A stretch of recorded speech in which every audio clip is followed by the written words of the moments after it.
Harp, the founder and chairman of CSA and the host of the CSA podcast. I've got a very special guest with me today, Graham Speake, who is the director of industrial security at Waterfall Security Solutions. And so I'm really excited. I have long known Graham, and we worked together previously, and Waterfall is one of our best supporters of the association. So it's just great to bring that all together today. And I know Graham's got quite a story. So comes to this from a long history in engineering. He is an engineer, and he did start out in control systems very early on. He is also, though, a well-rounded, interesting person. He is a father, he's a husband, he's a grandfather, he's a music lover, a world traveler, and recently become also an RV traveler, which I hope to do as well sometime. He's a photographer and a Raspberry Pi enthusiast. Welcome to the show, Graham Speake. Thank you, Derek. And yes, as you said, yeah, we've known each other for a long time. Oh, in different guises as well, which we'll come along to later. Yep, that's absolutely right. Let's dig into it. So I always sort of ask some similar questions in trying to get your story. If you're new to the podcast, the goal of these initial sessions are to sort of get veterans of this space to share their personal journey and the decisions they made that led to where they are today, and when the intersection of control systems and cybersecurity sort of came together for them.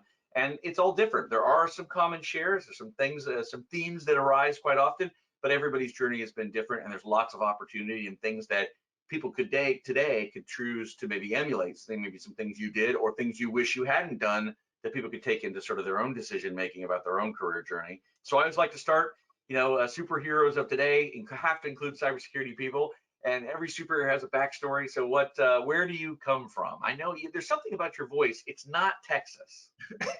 It's very, very East Texas. Now, my accent is sort of all over the place. I was born in Wales and lived there for 20 odd years. And then when I first started work, I moved to London and around the London area. But I've been in America now 20 years, which is a long time. And I still haven't lost the accent. Although I was in the UK last week and my mother went, your accent's a bit not Welsh anymore. But yeah, so it's been a strange journey and working in different countries. So even British people can't actually place where I was born. Well, you spend enough time in enough places. Yeah, you're sort of a mashup of all those. A question I like to ask Graham early on, just to set the stage. I'm just kind of curious what their first experience in doing any kind of work. And it really, this can be very early, prior to graduating schooling. What kind of things did you start doing? Well, before I went to college, I did a lot of work for my uncle we were doing electrical refurbishments of steel plants. And that's probably where I got into industrial. And, we were rewiring a crane and then making sure it worked, and putting in control systems for the steel work. So it's like, yeah, I was doing the grunt work. I was 16, 17, 18, coming home filthy dirty, but it was great. It was like, oh yeah, this is interesting. So that really focused me to do electrical and electronic engineering at college. And I did that and passed. And it was sort of then I moved into like people like Ford Motor Company, trying to get into working with electronics, electricity, and in an industrial setting. And that really was probably my first real job in the industrial world, was 2 years working for Ford's, looking at their production lines and wiring up PLCs and bringing that information back to not PCs, but a mini computer, because that was the most powerful thing that we could use. And like huge things that probably mobile phones now have probably got more power than they did. First of all, I'm going to have to update my side spreadsheet here. I'm keeping track of who was first and in working on this problem. And the fact you've driven the stake now that you were, touching industrial systems at age 16, I'm gonna have to move you. You might be beating out some people who think they were first. So it was interesting. I mean, in those days, it was like I didn't realize like PLCs were fairly new, and they were. It was like, oh, they must always have been here. You don't really think about that when you're doing it. It was a very early exposure, and it sort of, you do sort of focus then on that in your life, and it was like, this is interesting. You can get your hands dirty, literally, because we were in a production line, but still doing that computerized and keeping working with software and the abstract. So you've got a bit of both there, of hands-on and brain on. Yeah, and if I understand your sort of history, then you've got about a decade at that point where it is really about all these systems and programming and engineering and not yet security. And that intersects and sort of then stays present forever in the somewhere in the 80s. Yeah, I mean, I did, it was probably 16 years of different industrial and safety systems before I really got into security. And in those early days, we didn't even think about security. I'll be quite honest, we didn't even, when we were in the working for boards, we hooked everything up, and it was hooked up quite often to any business network or anything. And nobody worried. It was like, yeah, well, we want that information, and you just did it. And I don't think, it was very early computing, so there weren't the viruses and everything else and hacking, but those early days, no, it's just what do you need to make it production work and work in a really cost-effective manner. I think this is important, because people ask, where do the cybersecurity experts for OT or ICS come from? They come from different backgrounds. It seems to be that if I had to say, what's the biggest group of the pioneers, the people who've been working on this problem the longest, they tended to come from working with the industrial equipment first, and then cybersecurity gets added later. And so I think, if we've got listeners who are engineers, that's still a path, right? They may be a chemical engineer or mechanical or process engineer, something, and looking for more, wanting to do more, maybe wanting to change their career path. And so adding cybersecurity to their career path, is that still an option like it was? I mean, clearly it was a green field. There's still some green field, right? I mean, oh yeah, I think there is. And certainly, when I've been with like Accenture, other company, we never look for a cybersecurity person. We try to look for an engineer who perhaps had cybersecurity or who we thought could train. Because I think you need that engineering background. If you've seen a production line or an oil refinery or anything else, you can realize what could go wrong and why you need to protect it, rather than trying to teach a computer whiz, oh, but if you do this one, you're going to stop the production line. And it'll be, well, so what? But yeah, without seeing, oh, hang on, if this production line stops, you might not only lose production, but the machine might break, and then you've got a knock-on effect with that. So having that engineering bent is really, really good. And so, yeah, I think don't limit yourself of, I want to go into cybersecurity, so do cybersecurity at college. Think about what you're really interested in and perhaps incorporate it even as a minor with something else in an engineering background. so you have some of those engineering fundamentals, and you add cybersecurity to it. If you're already an engineer, let's say, when we get this question in chat in a lot of our live sessions, somebody says, how do I break in, or how do I start? It's the same sort of phraseology around entry. And so, what would you recommend to someone who is an early, an engineer, and they've still got a lot of path ahead of them? What do they do first? Because that's the question. What step do I take first to start adding cybersecurity and grafting that onto their professional path?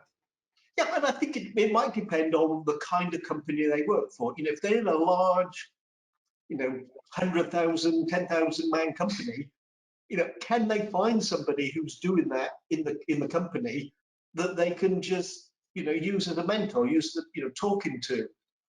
If it's a smaller company and if they haven't got that, or if they can't find people, can you go on and get information from, people like what you're doing with these podcasts? Because understanding where cybersecurity is, you might realize it's not, there are some things that are difficult and you've got to train for, but there's a lot of it is common sense, and understanding that one and trying to find suitable pathways for specific training that is suitable for you.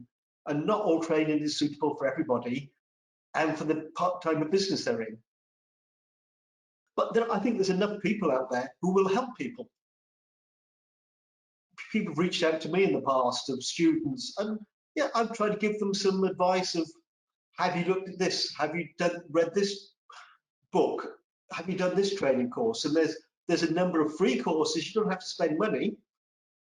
You know, a lot of the stuff from US government, INL, you know, it's free training, but it's good basics to understand what the problem is and what you need to do and where you need to improve. You know, if you can understand some of that, you go, okay, I can perhaps move a bit further into that realm.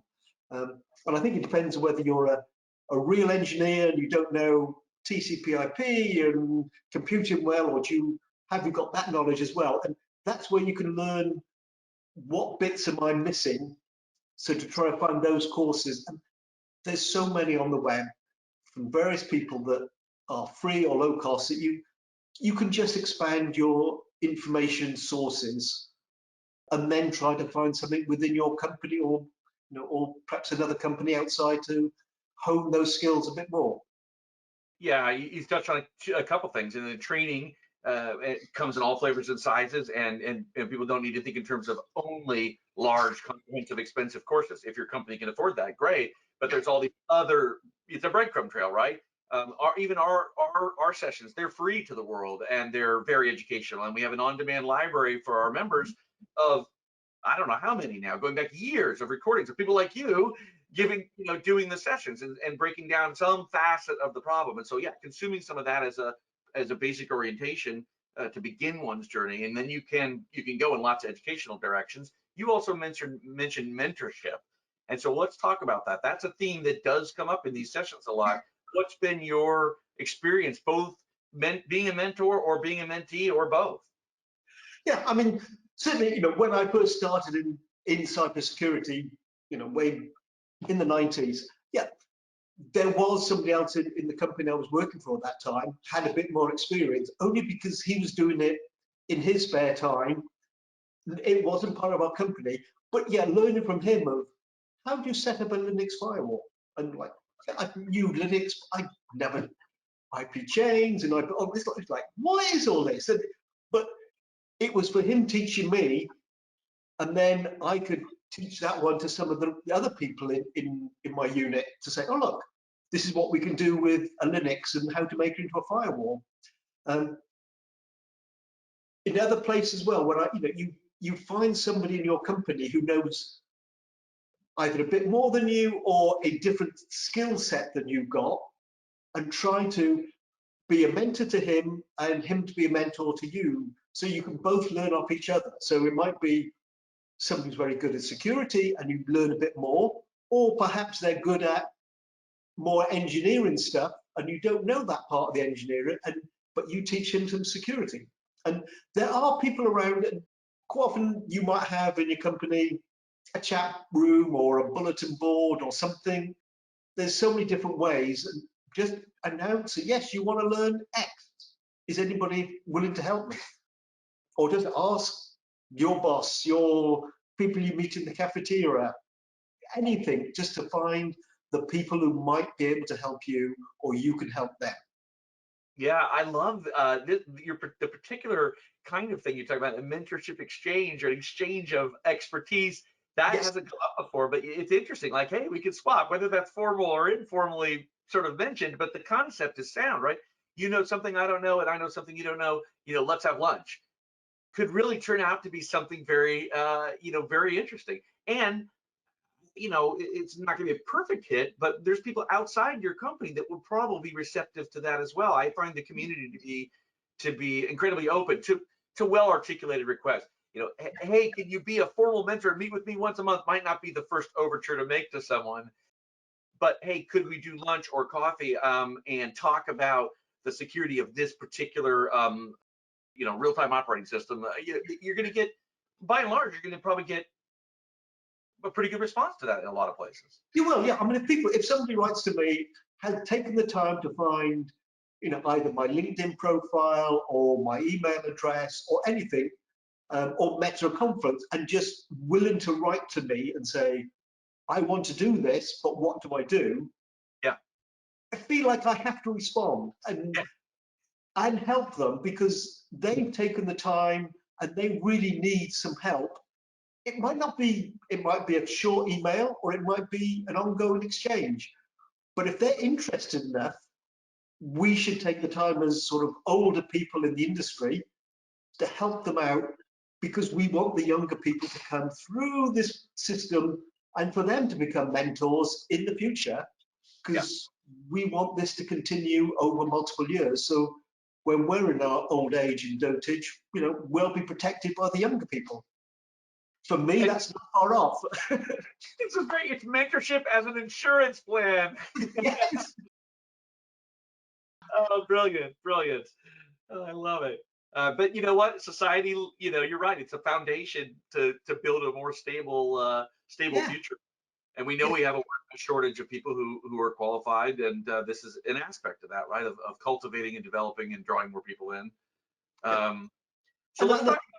yeah, No, I go ahead. think you've got to use different people. I think if somebody has got absolutely no experience in it, but is shown an interest, it's still worth helping them along, because it's really not what, you know, whether you've got a history major or an engineering major, you might still have the capability and the interest to go into this business and help anybody. And if you give them enough information, they'll either go, oh no, it's really not for me, or wow, this is my thing that I should have done in college, but I didn't do it. That was a mistake, but let me learn from it now. Yeah. So let's go back to your sort of career path. You're in the engineering roles, and then security comes in. Well, do you remember what that first intersection was, where it's like, wow, I'm working on industrial, you know, equipments and PLCs and things, and suddenly security, you know, when it first intersects, and does that equal also you becoming 100% focused on cybersecurity, or no, it's still just part of what I do? What is that transition?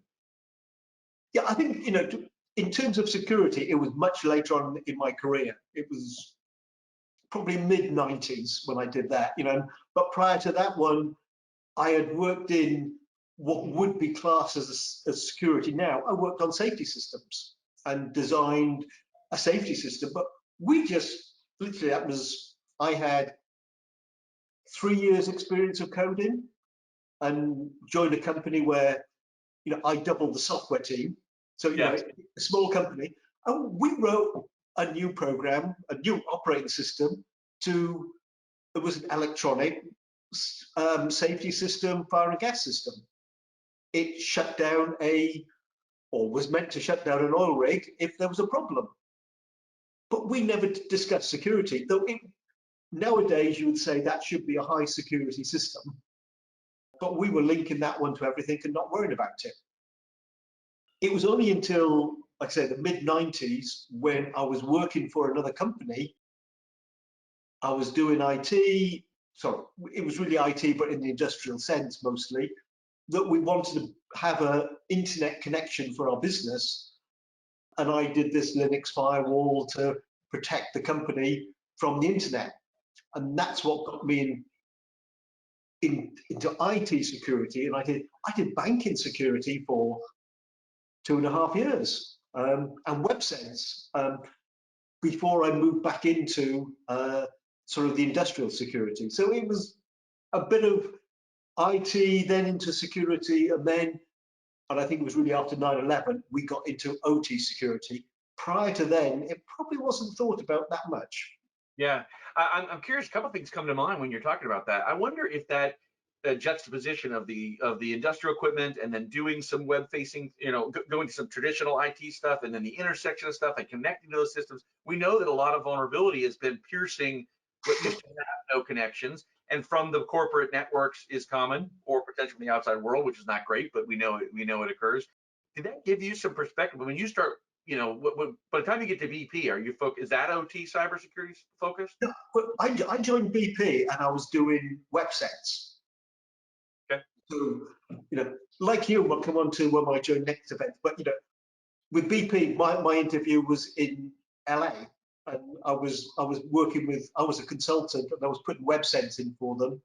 Okay. And having lunch, dinner with them, and they went, "Do you want to come and join us?" And so I did WebSense for about, and that was in like May of 2001.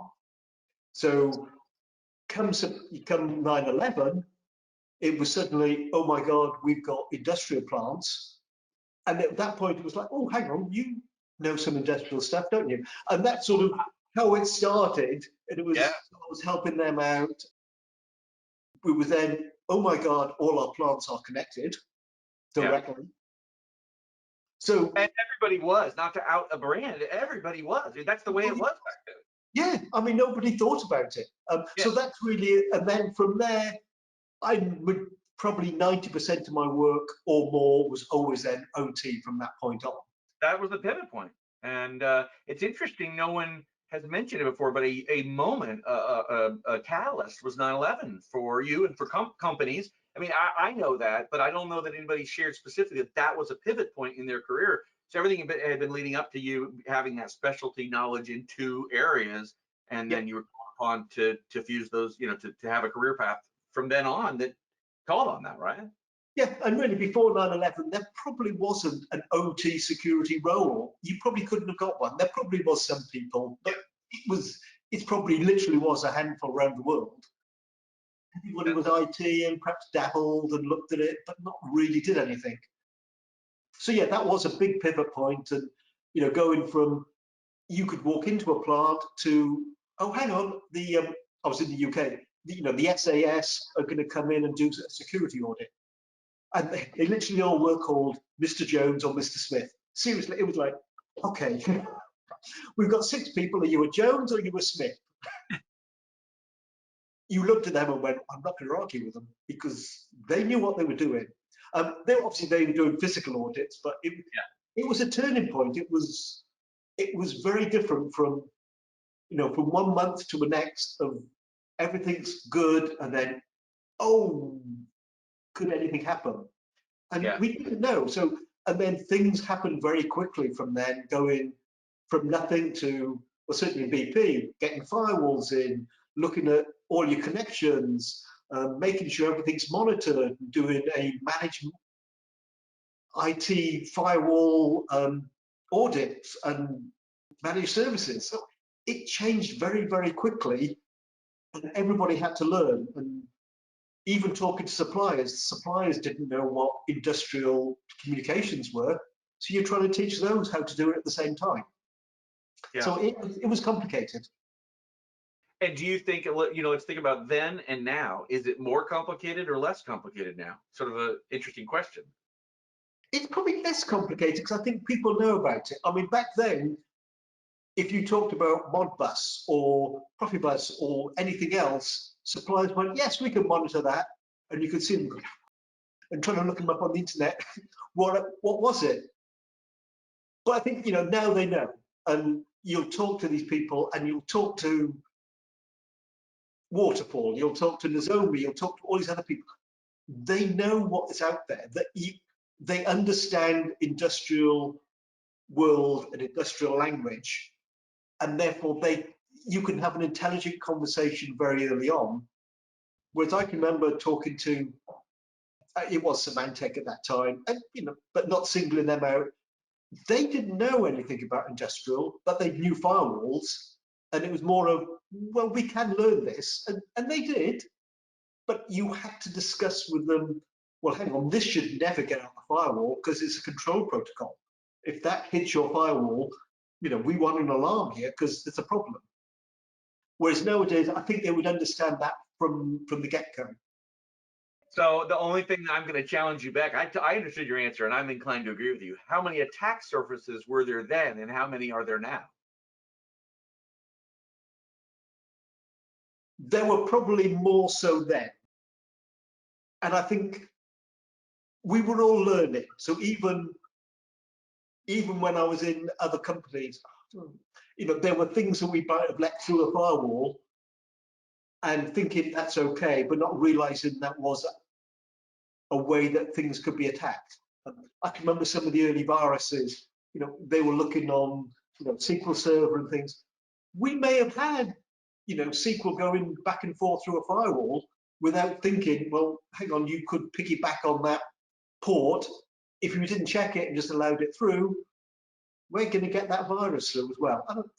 And I think, well, I know that happened in a number of occasions. Yeah. So I think there were more things there, and I think we've locked down what we can do now, what's through our firewall. But yes, there's still a lot of attack vectors now that people can use. You just got to be very careful and know what you've got to look at everything and try to understand what is an attack vector and how do you mitigate it or get rid of it. Yeah, you mentioned Modbus and DNP3. I mean, these sound exotic. You know, are those protocols? Are there just a couple of those? How many? What are those? What are you talking about? Yeah, and that's the problem. It's like even when I was starting, okay, I knew things like Modbus because that's what I dealt with back in my 4 days in the 80s. But some of the other ones, it was like, I haven't a clue. Should this be around? Should this be on our network? What are you talking about right there? For our listeners who might not know those acronyms, what are those? Okay, so basically they are protocols that can be used between two devices. So usually say Modbus, there will be a Modbus server and a Modbus device.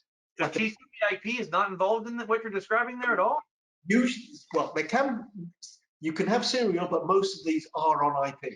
So with Modbus, you'll have if you go across a TCP IP network, it will send the packets, you could look at those, and basically the server will tell the end device, which is often say a PLC, turn on output 3, and it will turn on output 3.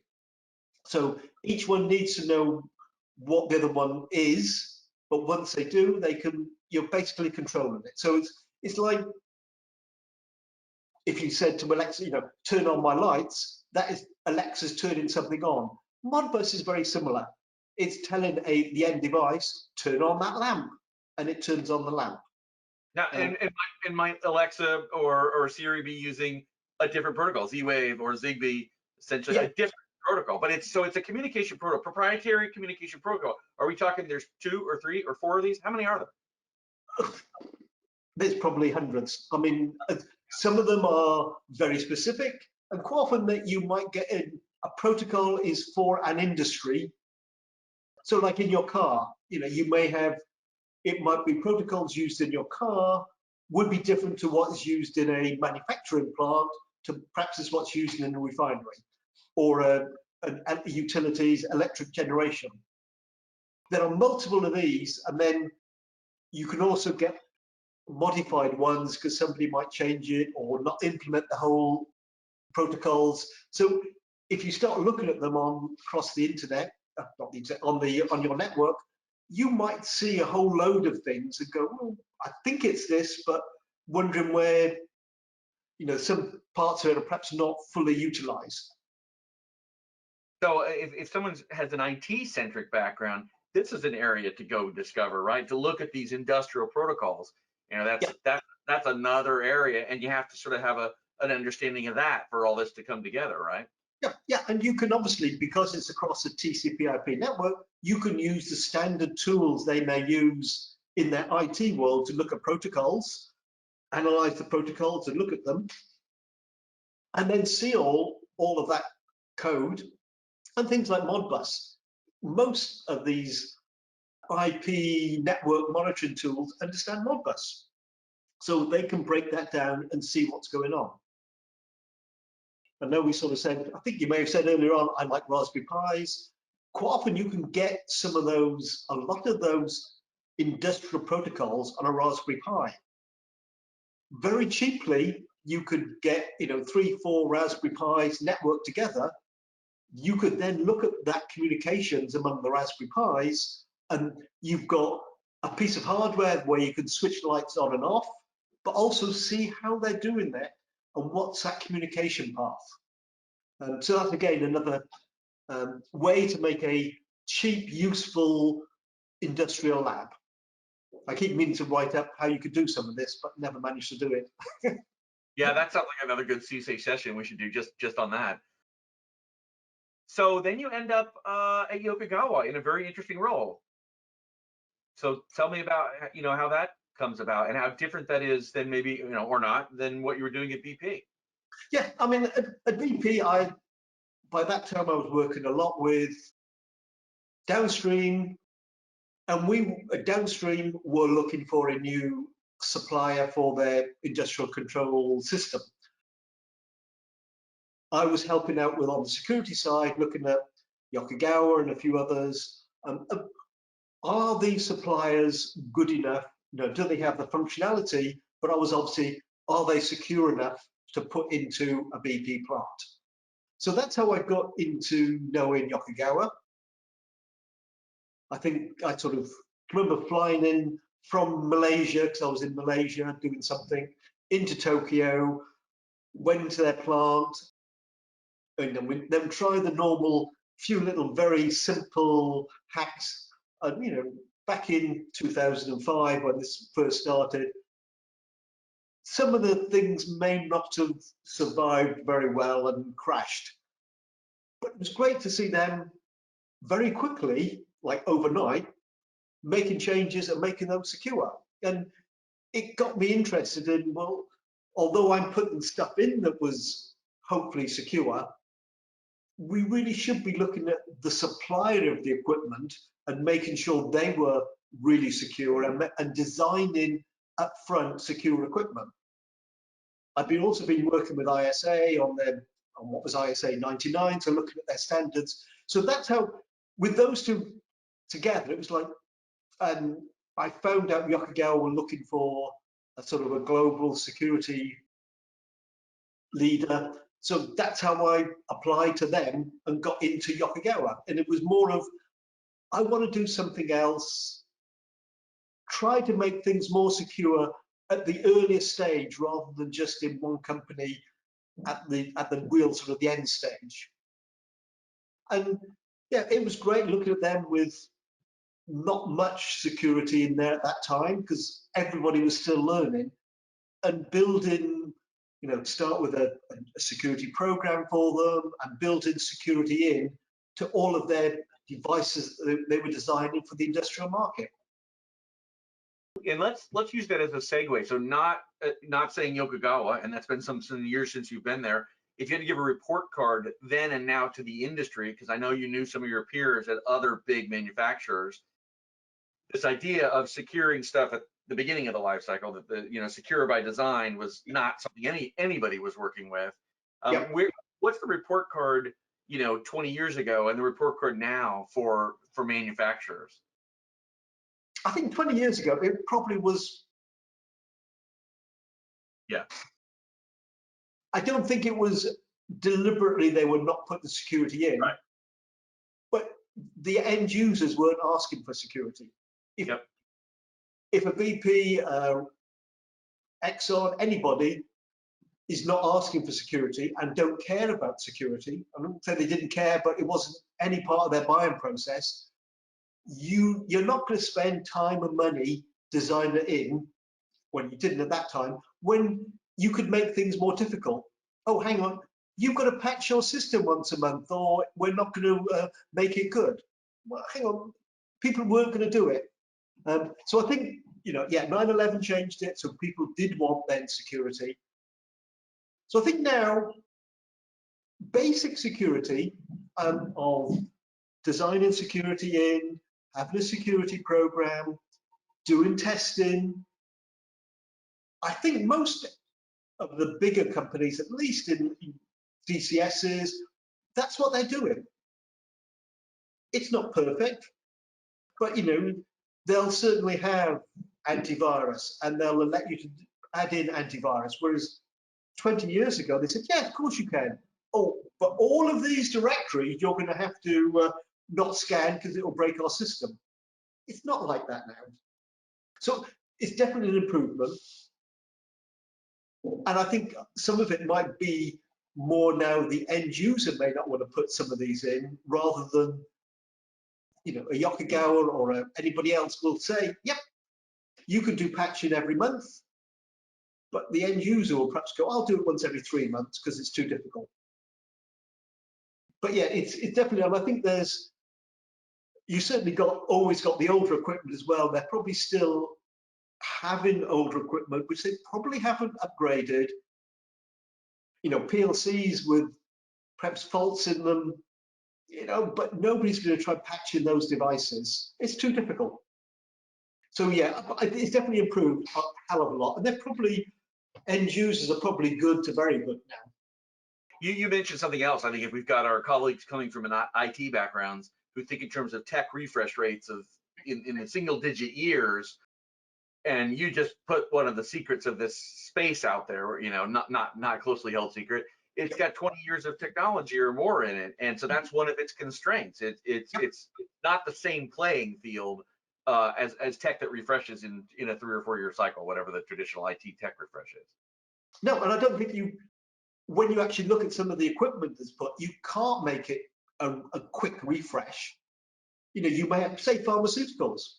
You can't refresh that equipment because then you've got to go through a recertification to make sure that the medicine's been produced is still in spec.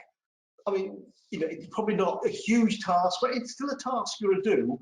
So you'll go, let's do the minimum amount and put in protections around the outside to mitigate you not putting on those updates or upgrades.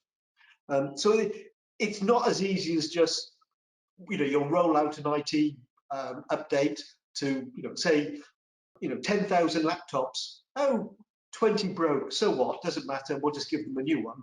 Yeah. You can't do that with. Hang on, we've updated 1,000 PLCs. 10 broke, but we'll replace them. Doesn't matter. No, you've broken something then. Yeah. So around, I think it's during this time period, maybe 2011 or 12 or something, that somebody reached out to you to be part of a certification in this space. Yeah. What can you tell me about that? This is, I think, when we probably first crossed paths. Yeah. Not that's the right word, but yeah, I was in Yokogawa and I was doing ISA. SANS were looking to put a new certification, well, a new training course stroke certification. And I know you were involved in that. And you reached out to see, would I be involved in the GIAC certification? And yeah, it's one of those that, although it took a long time, Yokogawa were very keen to, and like I think everybody else who worked on that certification, their companies wanted all of us to sit down and get a good certification together because the industry needed it. I think at that time, we were all looking to recruit cyber professionals who understood the industrial world, and there was nothing out there. It was barren. And you couldn't even say, oh, I've been on a training course, even without certification, because there wasn't even a training course, really. I mean, INL had a little bit, but really very, very limited. So yeah, worked with the people there. You had a group of people doing the training course, and that ended up being the ICS 410, which is I know still going, but yet at that time it was a very good training course. It showed the basics of IT and OT and where they interacted, and helped people who were IT people understand the protocols, understand that they could look at how the protocols worked, how things work, and what the interactions are. And I think it was very good. But I think the good thing was OT people and IT people sat in the same course and discussed things. And well, you can't do that because it'll break my machine. And but yeah, we want to do this on the IT side. And they started to understand each other a bit more. And I think that forgetting about what they learned on the course, I think that was such a great improvement in the industry where IT and OT people were in the same room and openly discussing different aspects of the same thing. And then we had the GIAC, and so they had the certification, the GICSP, and I think that really was the start of a good certification, because at least if you were an employer, you could look and go, hang on, they may not have any practical experience, but at least they have got some knowledge of the industrial world and industrial security because they've got a GICSP. It helped them go, okay, you may not be the best, but you've got this bar and you've met this bar. And I think probably very similar to in the IT world. If you're in IT security, you really should have a CISSP. It doesn't mean that you're good. It doesn't mean you perhaps can implement everything in that, but at least you've got the brain power and the knowledge that certification gives you. And I think that's the one good thing that GICSP actually gave the world, that we could actually use that one and use it as the benchmark of at least everybody have this. Yeah, yeah, that was a really special time and a great brain trust to come together and say, how do we do this? And there was confusion in the space at first, and I like the analogy, and I think it might have been Mike Asante, my partner at the time, the late Mike Asante, who was definitely a pioneer in this area. He likened it to, it doesn't say you're a brain surgeon, it just says you could be safe to stand in the OR. You know to glove up, and you know some safety protocols, and you know some basics, and so you're safe to be in the room. And so I think it's with that provision, it made sense, right, to be able to. There were employers that said, I don't know these people that want to come in and do stuff in our space. I don't know if they know at all what they're doing. This could at least be a benchmark. And like you said, it doesn't say these were masters or experts. Some of you who helped create it were in that sort of area of expertise.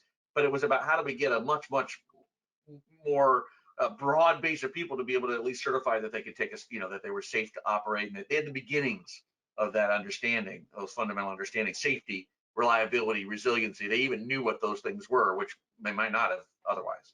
Yeah, and I think even for them you would be comfortable, they could sit in a room in a meeting and not say something stupid like, well, what's Modbus? Or what is a safety system? What do you need that for? It takes away the stupid questions where if you alienate a group of people, say the engineers or the operators, it's hard to get that confidence back. So at least you could bring them to a meeting and they understood it, and then they could learn. I think I'm always looking to mine out these golden nuggets from these sessions, and I think you just uncovered one of them, which is learn the basic working vocabulary. Whether you get a certification or not, nothing keeps you from learning these things. Learn the basic working vocabulary, because it is about teams working together. There's a lot of dysfunction still in the industry of distrust, based on distrust.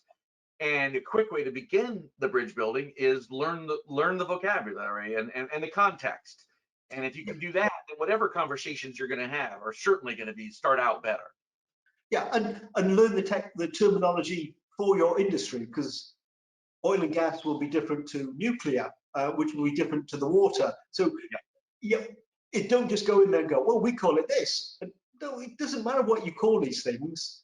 And we had process control networks or OT networks. We can go on probably 8-10 words meaning the same thing, but each industry calls them something different. So that's really what we need to understand as well. And that's what the 410 gave us. It quite often did give you different words in terms of different industries and how they all interact. Yeah. So you've been, at some small companies like British Petroleum and Yokogawa. Did you ever think about going and doing a startup? No, I never thought about that, but someone got me drunk in a bar. No, yeah, I know we had, I think we were in Vegas, weren't we, Derek? Quite possible. Yeah, and I was doing, I think I had I think I might be doing a SANS course or something, and then we went for lunch or dinner, and you went, would you mind coming to a startup? And I think I quite surprised you by saying, yeah, why not? You did. And it was like, but I think at that time in my career, it was like, yeah, I'd done a lot with Yokogawa. I've never done a startup. And even though I perhaps had thought of at various times in my career doing consultancy on my own, okay, this was probably the closest thing. And not to upset you, Derek, but having Mike Asante on board, I know you just mentioned him. I mean, the opportunity to work for Mike, who was, as you said, he was a pioneer, a leader. I think we all miss him. He was great. And to be able to work for Mike, that was such an honor. And I know you've worked with him a few times, but he's a wonderful, wonderful person. Yeah, my journey in cybersecurity, we were both full-time full-time Navy officers when we started cooking up our first company together, an eon ago, it seems. And he definitely dragged me into cybersecurity back in the mid 90s, and then 10 years or 12 years later into control system side of things, because he had already forged a path in that direction. And very early, I think, sort of American Electric Power, after we sold Latchkeep, our first company together, he ended up shortly thereafter. And 9/11 was a big catalyst for him. He was working with the FBI on critical infrastructure and ended up in American Electric Power. And I remember those early years. We still lived in the same town, and he was like, wow, there's this whole other side of things. And I think he never left the OT ICS side of things from that moment forward. That became his area of focus. Yeah, and I think, we certainly were in that company. We were pioneers there. Yeah, Next Defense was definitely, I share your sort of your memory of that being early. We acquired technology from the Idaho National Laboratory, so that was even early research. And you go back, peel back the onion layer, and selling anomaly detection or monitoring in an industrial network. Most end use cases, that was a brand new conversation at the time. It was highly educational, which for all startups, it's a scary proposition. It's generally dangerous. The more education you have to do, and the more people don't have budgets for it and awareness of how to use it and how to operationalize it, the riskier it is. And so I think Next Defense was a bit too early, and ultimately it's the successor companies, including the company that bought it, have all made that market. And now there's a number of key companies that are delivering on network monitoring. And our annual survey at CISA has shown network monitoring is absolutely the most mature companies are saying is no question, we're doing it.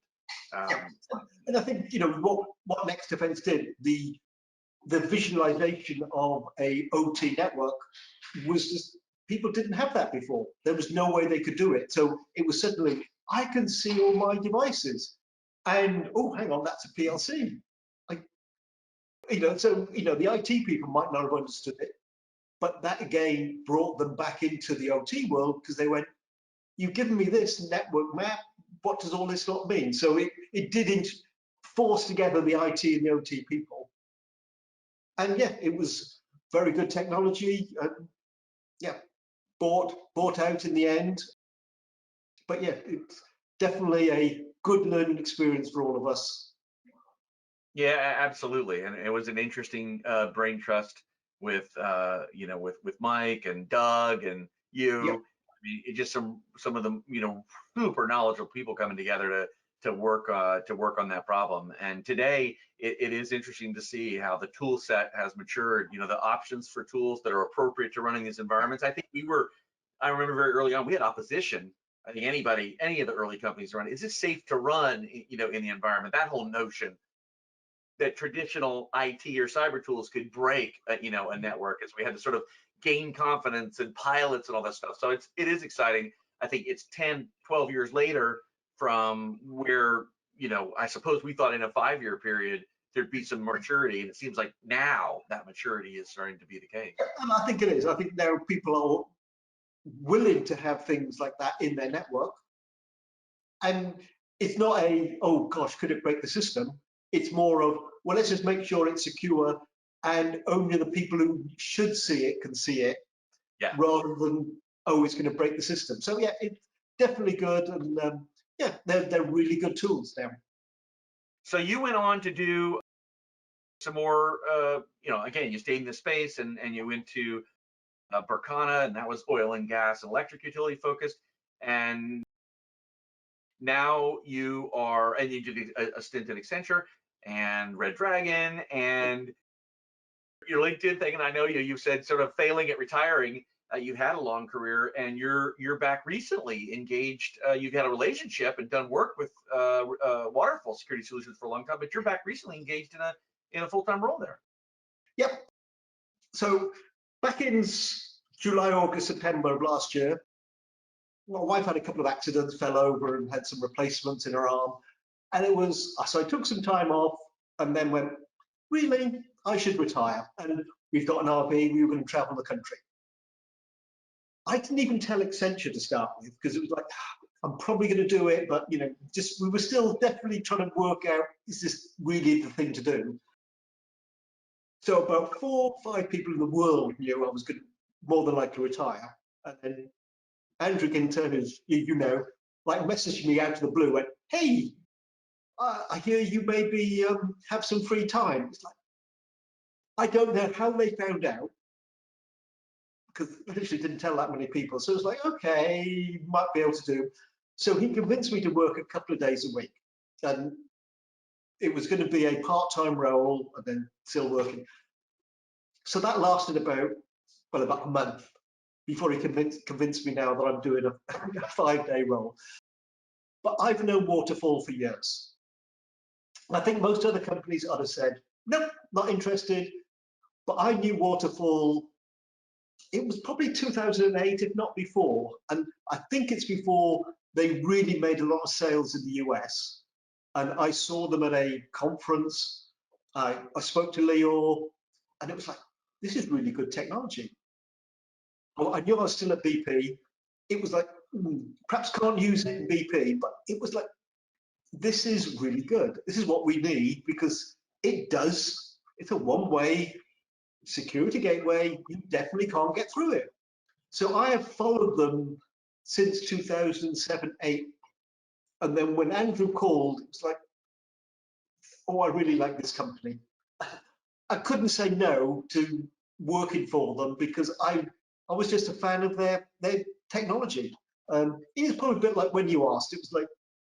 It was one of those things you couldn't say no to, for different reasons, but it was like, I've got to say yes. And I've enjoyed it. The month or two before he convinced me to go full time, I was having a good time. It was like, oh yes, I can touch these devices now. I can write about them, and it was the natural extension now to go into full time. But yeah, I think it's like, unlike what we were doing with Next Defense, this is proven technology. Yeah. And I think it's where we have to go as an industry. It's like, you look at a lot of the attacks go through the IT network to the OT network, or we're putting OT servers on the IT network. They might not be actually operating machinery, but they're perhaps, I don't know, a billing system, or sending recipes down to the OT network. If those get hacked on the IT network, you've got to shut down your OT network. Has anything gone through? At least you put a unidirectional gateway in, you are stopping anything going through. At least there's nothing bad on the OT network, and you can continue to run it. Whereas at the moment, we shut everything down when there's an IT problem.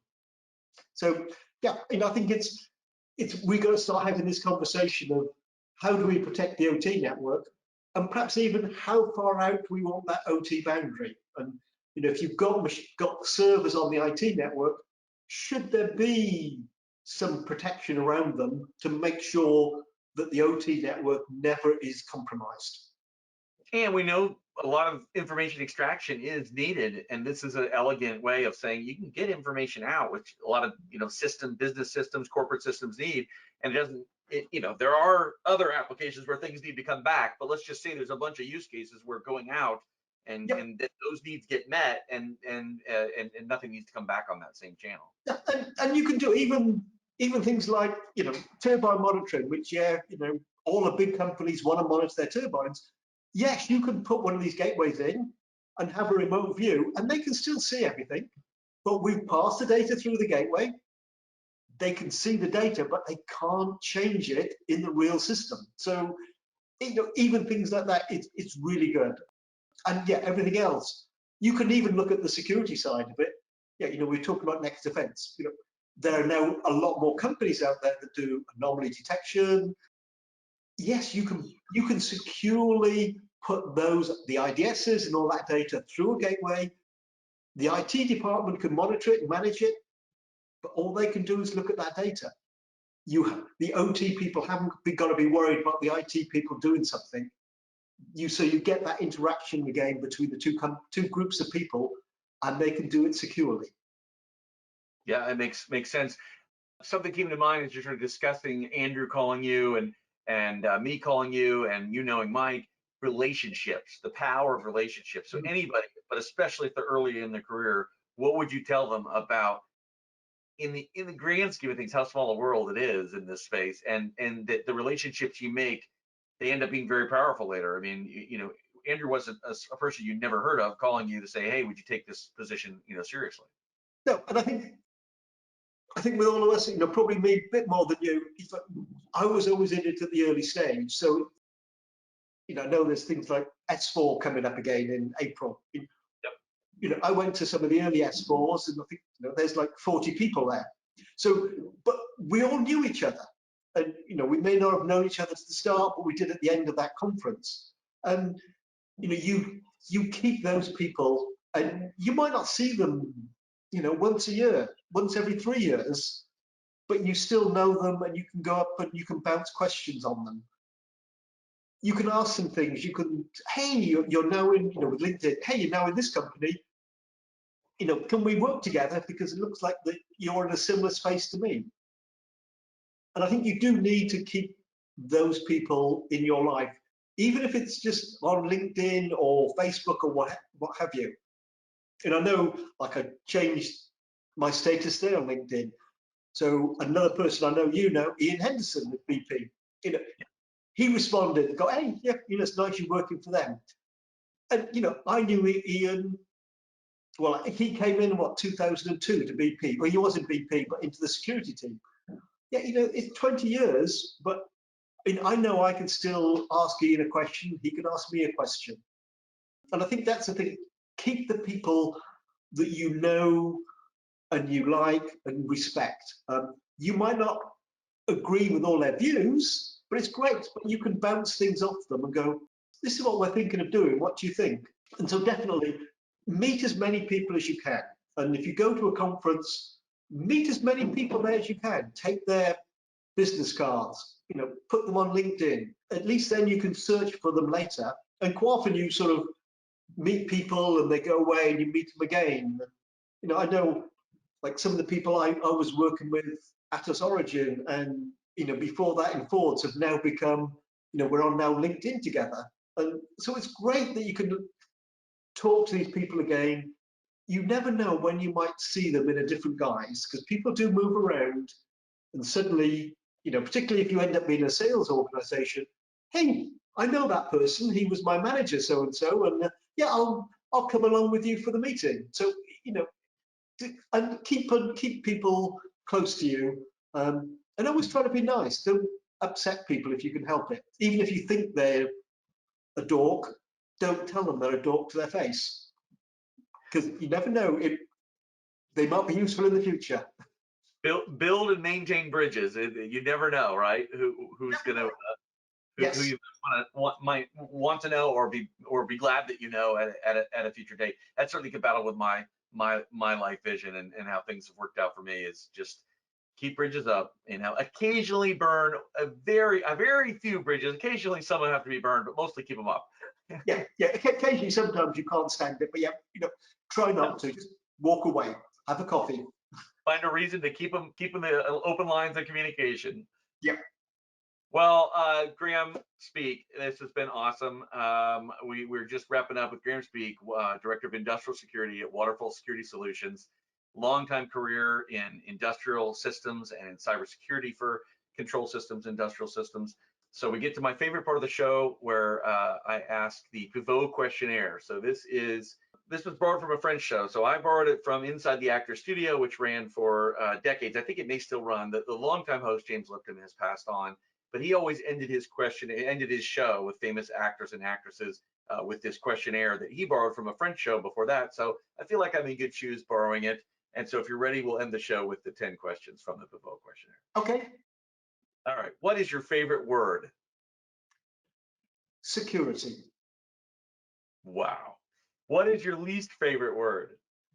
Insecurity. What turns you on creatively, spiritually, or emotionally? I think what turns me on is travel and seeing different things, and not so much traveling for places. I know there's going to be one word, but meeting people in their own environment and learning from them. What turns you off? I think people who, in general, if you go somewhere, try to fit into that culture. Like I've moved over to America. I fitted in with America. I didn't try America to fit into me. And I think same with a company. Fit in with the culture of that company.